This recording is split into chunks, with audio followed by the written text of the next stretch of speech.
Magandang araw sa inyo mga lods. Ito naman may bagong video tayo. Yung pag-uusapan natin is paano to i-install itong step grill na PVT neck. So binili natin sa Shopee. So mga nasa 1.7, 1.6 ata ito mga lods. 1.750 ganun. So ito ay madali lang to install mga lods kasi mayroon na siyang ito parang hard plastic. Ito mayroon na siyang ganito, tapos i-screw mo na lang. Yung gagawin mo na lang dyan is tanggalin mo ito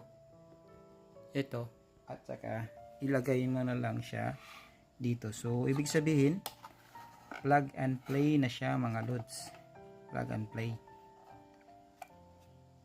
Ito yung magandang so okay, ito yung sa akin naman mga lods is ito yung original ko na cover,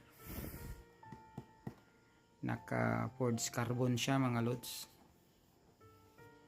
So yung natin is tanggalin natin to, tapos ikabit natin. So unang gagawin natin is tanggalan natin yung screw dyan. Tanggalin natin yung screw dyan mga lods.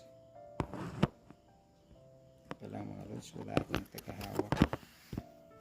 So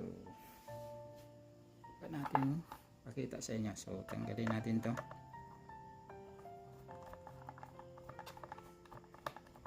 Tanggalin natin pa isa-isa.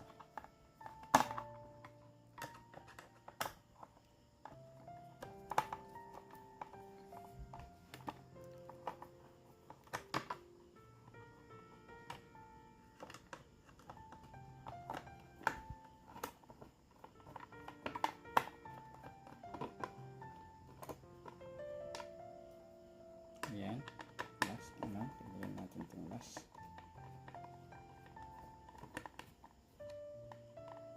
Ayan, tanggal na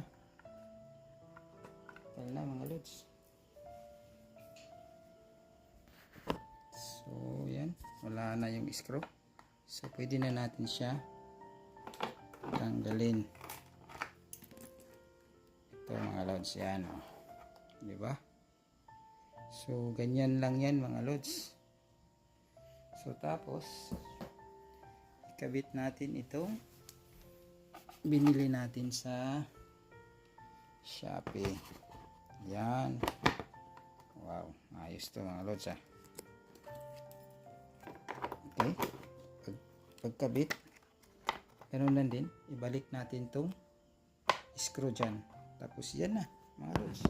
Napakasimple, napakadali. Yan, so ikabit natin.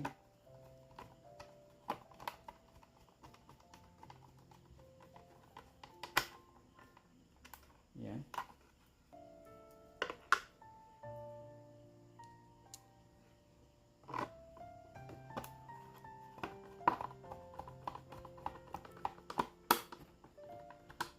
Yan.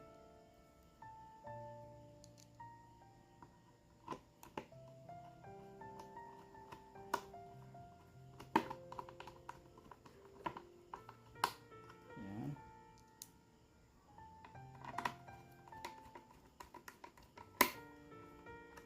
Tapos na mga lods. Yan na. Okay.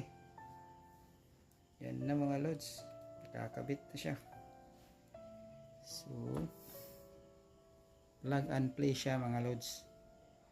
Sa halagang 1.7. Matibay naman. Tibay naman siya mga lods. So pwede siyang kargahan ng mabigat. Yan. Kasi ito aluminum siya Ito hindi siya stainless pero aluminum. Wala na kasi available yung stainless. Ito aluminum na lang. Ito kasi hard plastic, itong itim. Parang PVC siya. So ito is aluminum. So matibay siya. Hindi naman siya logi sa halagang 1.7. At saka maporma siya, tingnan mo mga lods. Yan lang po. So salamat mga lods. Paki-subscribe na lang kung nagugustuhan nyo yung video natin. Paki-like o paki-share mga lods. Salamat po.